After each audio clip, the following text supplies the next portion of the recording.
Écoutez bien ce que je vais dire et dites-moi si vous vous reconnaissez dans au moins une des affirmations suivantes. En ce moment, je travaille sur mes blessures. En ce moment, je guéris de mes blessures. En ce moment, je suis dans mon processus de guérison. En ce moment, je travaille sur moi. Avez-vous déjà dit ça ou entendu une personne dire cela? Parce que sachez que ces affirmations-là ne sont pas du tout anodines et ces affirmations-là sont peut-être un des pires freins qu'il y a dans votre vie et qui vous empêche d'être pleinement épanoui, pleinement à votre place et pleinement la personne incroyable que vous êtes censé être et rayonner autour de vous et dans ce monde. Et ce que je vais vous transmettre ici va vous permettre un réel basculement profond et durable. Si jamais vous me découvrez, je suis Camille Guterman, je suis exploratrice dans l'âme. Je vis tout plein d'expériences très variées au travers desquelles j'extrais à chaque fois des enseignements les plus puissants, les plus profonds, ceux qui nous permettent de passer à un autre niveau dans notre vie et de vraiment enfin se sentir épanoui. Et c'est ce que je vous transmets ici.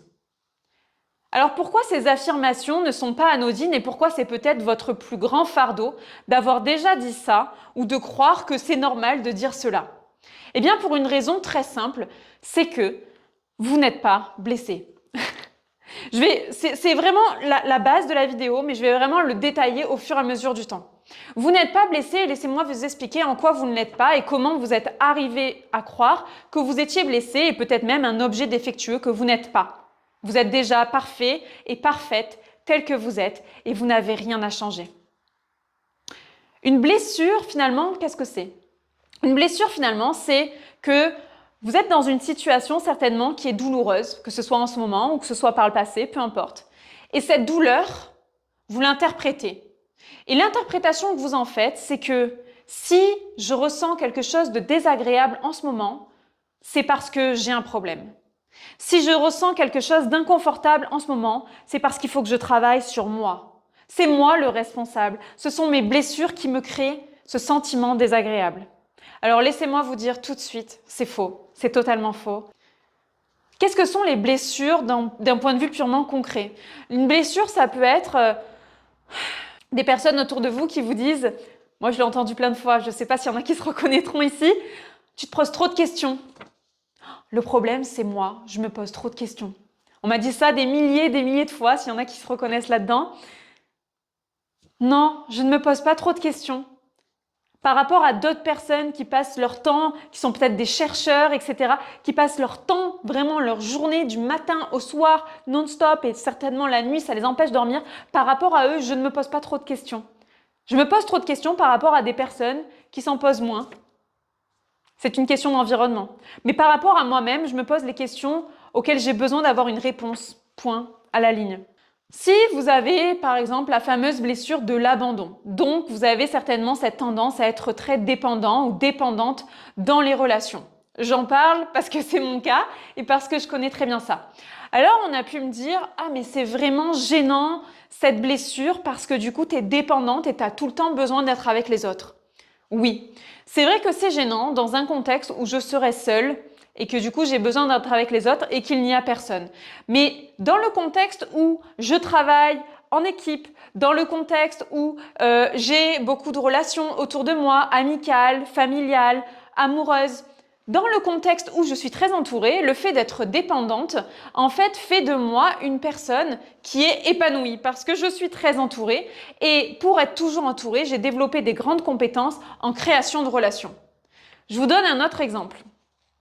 Ah, cette situation m'a fait mal, ça a activé ma blessure de rejet. Oui, dans certains contextes, vous allez vous sentir rejeté et vous allez pouvoir étiqueter ça de blessure. Mais dans d'autres contextes, le fait d'avoir tendance en fait à vous sentir rejeté fait que vous allez avoir de la capacité à prendre du recul sur les choses parce que vous vous êtes senti rejeté, du coup vous allez prendre du recul, aller un petit peu dans votre espace, réfléchir à la situation et puis pouvoir vraiment l'analyser et finalement c'est une force. Donc ce que j'aimerais vraiment mettre en lumière ici, c'est que en fait vous n'avez pas de blessure, en fait vous n'avez pas non plus de force. En fait, Tout cela est la même chose et tout cela dépend du contexte dans lequel vous vous trouvez. Dans certains contextes, vous pourrez étiqueter ce que vous vivez de blessure et dans d'autres contextes, vous pourrez étiqueter ce que vous vivez de force. Donc, vos blessures sont en réalité vos plus grandes forces si et seulement si vous êtes à la bonne place. Également, j'aimerais vous parler de cette notion de sentiment d'être dans l'inconfort, ce sentiment que c'est désagréable en ce moment et que c'est douloureux. Simplement vous dire que vous pourriez vous dire c'est douloureux égale je ne suis pas au bon endroit par rapport à ce que je viens de dire. Mais peut-être que des fois juste c'est douloureux égale je suis vivant ou vivante. Parce que la vie est nécessairement faite de haut et de bas. Vous voyez par exemple un cœur, l'électrocardiogramme d'un cœur, il a des hauts et des bas. Des hauts et des bas. Et le haut n'existe pas sans le bas n'existe pas sans le haut. Et un électrocardiogramme plat, c'est quand nous ne sommes plus de ce monde. Donc finalement, vivre des moments désagréables, c'est l'opportunité de se poser les bonnes questions. Mais les bonnes questions ne sont pas nécessairement « en quoi suis-je le problème ?» En quoi ai-je quelque chose qui ne fonctionne pas et qui ne tourne pas rond chez moi? Les bonnes questions ne sont pas nécessairement « il faut encore que j'avance sur mon travail de guérison ». Non. Non. Les bonnes questions sont peut-être plutôt « comment faire pour que ce que je perçois comme ne fonctionnant pas en ce moment chez moi, dans l'environnement où je me trouve, pourrait devenir ma plus grande force. Ou alors, peut-être, comment changer d'environnement. C'est vraiment ce que je vous invite à intégrer parce que j'ai vraiment été dans ce travail acharné sur soi et c'est pour ça que je sais de quoi je parle, à passer des heures et des heures sur les fauteuils des thérapeutes, à passer des heures et des heures dans des retraites, à faire des méditations à outrance, des expériences sur expérience sur expérience pour me guérir.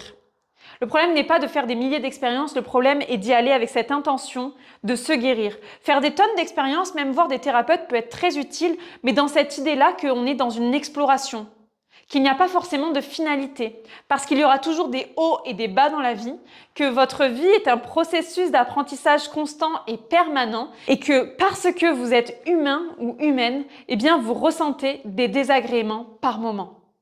Je vais citer une phrase de Thomas d'Anzenbourg que j'aime énormément, qui pourra également vous éclairer sur cette notion de pourquoi parfois je peux quand même encore et toujours ressentir ce vide. Au-delà de cette image de l'électrocardiogramme avec les hauts et les bas, c'est cette idée que nous sommes des êtres infinis dans un corps fini.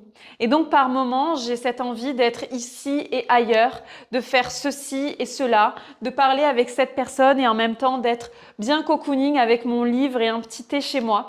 Et j'ai cette ambivalence à l'intérieur de moi parce que je suis un être spirituel infini dans un corps qui me limite en termes d'espace et de temps. C'est vraiment la base de ce que je voulais vous transmettre sur cette idée de « il faut se guérir » et cette injonction à travailler sur soi. Et que vraiment vous ayez en tête que le travail sur soi ne s'arrêtera jamais. Et voir que donc vos blessures, vos failles, vos faiblesses sont vos plus grandes forces en fonction du contexte. Maintenant, j'aimerais arriver à la racine, justement. Comment en êtes-vous arrivé à vous dire que peut-être vous aviez un problème? Comment en êtes-vous arrivé à vous dire que il y a un problème, je suis le problème. Il y a un problème, il y a une situation inconfortable, c'est moi qui ai quelque chose à voir à l'intérieur de moi. C'est moi qui dois travailler sur moi. Comment vous en êtes arrivé à penser comme ça? Alors, il y a plusieurs hypothèses. Bon, la première, vous en doutez certainement, elle a bon dos l'enfance, mais elle explique certaines choses quand même. Peut-être que quand vous étiez enfant, eh bien, on vous aimait si. Je t'aime si tu arrives à l'heure à l'école. Je t'aime si tu ramènes des bonnes notes à la maison. Je t'aime si, par exemple, tu es une fille, une femme maintenant, tu es jolie. On t'aime, regardez comme elle est jolie, cette petite. Je t'aime si tu es un garçon et que tu sais te battre et que tu ne pleures jamais. Je t'aime si. Et alors, vous avez intégré cette notion-là qu'on vous aime si vous avez certains traits qui sont selon vous des forces. Et parce que dans ces moments-là, quand vous aviez ces traits-là, vous récoltiez l'abondance, vous récoltiez tellement d'amour, de reconnaissance, d'applaudissements, de présence de vos parents ou de l'entourage, d'écoute, d'attention. Et alors vous vous êtes dit, si je suis cela, eh bien je reçois l'amour, je reçois l'abondance. Et donc, quand je ne l'ai plus et que je souffre, quand je ne l'ai plus et que c'est douloureux et que je suis dans l'inconfort, eh bien cela signifie que je ne suis pas ce qu'il faut être. Parce que Quand je suis un garçon et que je pleure et que on ne m'encourage pas là-dedans, je me dis qu'il ne faut surtout pas que je pleure. Parce que je suis seule quand je pleure.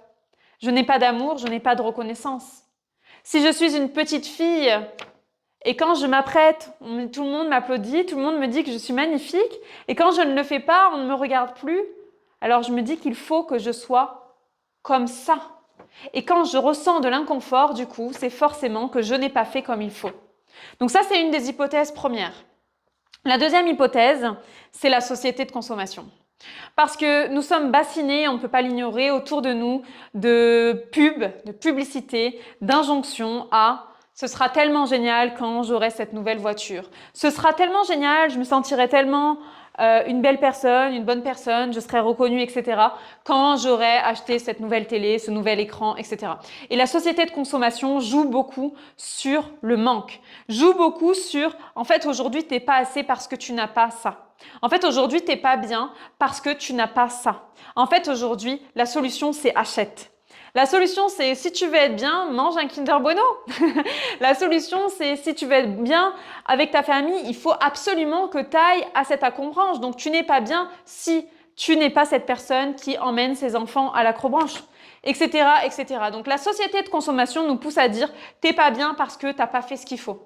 T'es pas bien parce que t'as pas acheté ce qu'il faut. C'est pareil. Et on part de ce manque-là et qui nous amène aussi même à dire mais je suis pas bien, du coup il me faut un médicament pour me soigner, j'ai un problème, du coup ça fait tourner toute l'industrie. C'est un autre sujet, mais quand même je tenais à l'aborder. La société de consommation nous pousse à penser que nous n'avons pas déjà tout en nous, alors qu'en vérité nous avons tout. Nous avons tout, nous avons simplement besoin de quoi? D'une qualité de lien autour de nous, oui. De manger, oui. D'avoir un toit, oui. D'avoir à boire, oui. Nous avons simplement besoin d'être connectés à la nature, oui. De choses très très simples. Les choses qui nous apportent le plus sont bien souvent les choses les plus simples. Sont bien souvent des choses qui ne coûtent rien. Alors, comment tournerait la société de consommation avec des personnes qui ont compris qu'elles ont besoin de choses très peu coûteuses pour se sentir pleines, complètes et heureuses? Comment elles tourneraient? Elles ne tourneraient pas. Et le dernier point que j'aimerais aborder, c'est ce courant très spirituel, très du développement personnel. Et j'en parle parce que j'y suis partiellement et j'y étais énormément, qui parle tout le temps de avancer sur vos blessures, travailler votre guérison. La guérison a lieu lorsque vous vous aimez plus, etc. Et en fait, ce sous-entendu de guérison permanente sous-entend qu'en fait, vous êtes malade. Et est-ce que vous avez déjà vu quelqu'un dire « je suis pleinement et totalement guéri » ? À part peut-être Bouddha qui a atteint l'illumination, mais en fait, non. En fait, c'est un travail sans fin, sans fond. C'est illimité. Alors oui, bien sûr, dans l'instant, vous enlevez une couche qui est douloureuse pour vous, un endroit où vous êtes très réactif ou réactive. Ça vous soulage temporairement. Et vous ressentez comme une sorte de waouh, d'apaisement extraordinaire. Ça y est, je comprends mieux ma vie. Ça y est, j'ai enlevé ça. Mais vous savez quoi? Dans quelques semaines, dans quelques mois, je parie que vous aurez un nouveau truc à travailler. Regardez simplement, si vous êtes cette personne-là qui travaille beaucoup sur elle, regardez simplement ce que vous faisiez il y a 6 mois, ce que vous travailliez sur vous, quelle blessure vous guérissiez. Et est-ce qu'aujourd'hui vous êtes, et que vous avez peut-être guéri, c'est ça que je veux dire, est-ce qu'aujourd'hui vous n'avez pas guéri une nouvelle? Ou vous êtes en train d'en guérir une nouvelle? Et en fait, c'est cette pensée du manque. Le problème, c'est pas la blessure. Le problème, c'est pas vous le problème. Le problème, c'est cette pensée de croire que vous avez quelque chose à guérir sans cesse. Que dès qu'il y a un inconfort, le problème, c'est vous. Et ça, c'est ce que j'ai vraiment dit au début de la vidéo. Le problème, ce n'est pas vous. Le problème, c'est cette pensée-là qui a été construite par différents biais, notamment, que je vous propose, l'enfance, la société de consommation et ce courant un peu spirituel qui valorise la guérison. Guérissons-nous, nous sommes tous malades. Mais nous ne sommes pas malades. Nous ne sommes pas malades. Notre vrai travail à réaliser ici et maintenant, c'est déjà d'apprendre à s'aimer tel que l'on est, déjà d'apprendre à renforcer nos forces plutôt qu'à alléger nos blessures en permanence, déjà d'apprendre à faire ce qui nous fait du bien, déjà d'apprendre à aimer ce qu'on aime dans notre vie, à l'apprécier, à être présent dans ce qui nous fait du bien sans culpabiliser, à savoir prendre soin de soi, à savoir faire des pauses, à savoir se relaxer, se relâcher. En fait, c'est beaucoup plus simple qu'il n'y paraît. En fait, vous êtes déjà parfait, parfaite. Et c'est ça qui peut être le plus difficile. C'est de se dire, mais alors, en ce moment, je souffre. Il n'y a rien à faire. En ce moment, je souffre et c'est pas moi le problème. Mais c'est quoi le problème? Mais le problème, c'est aussi le refus que le bas fasse partie de la vie. Le problème, c'est aussi de ne pas voir le beau dans la souffrance, parce que des fois, dans la souffrance, il y a des choses merveilleuses. Le problème, c'est de ne pas savoir apprécier chaque saison de la vie et d'embrasser à la fois ses difficultés et ses plus grands bonheurs. Le problème, c'est de ne pas savoir voir à quel point vous êtes quelqu'un d'extraordinaire déjà, ici et maintenant, que vous n'avez rien à ajouter, rien à enlever, mais que le plus gros travail à faire, et non des moindres, est d'assumer. Assumer qui vous êtes vraiment. Assumer qui vous êtes profondément. Et ne pas laisser ni la société de consommation vous faire croire qu'il vous manque quelque chose, ni un courant spirituel qui valorise et qui applaudit les personnes qui travaillent sur eux, ni les personnes qui vous applaudissent que quand vous êtes comme ci ou comme ça. Simplement, vous-même vous appréciez pour ce que vous êtes. Vous-même vous appréciez pour tout le chemin que vous avez déjà parcouru, pour toutes les épreuves auxquelles vous avez déjà survécu. Vous ne voyez pas l'extraordinaire en vous?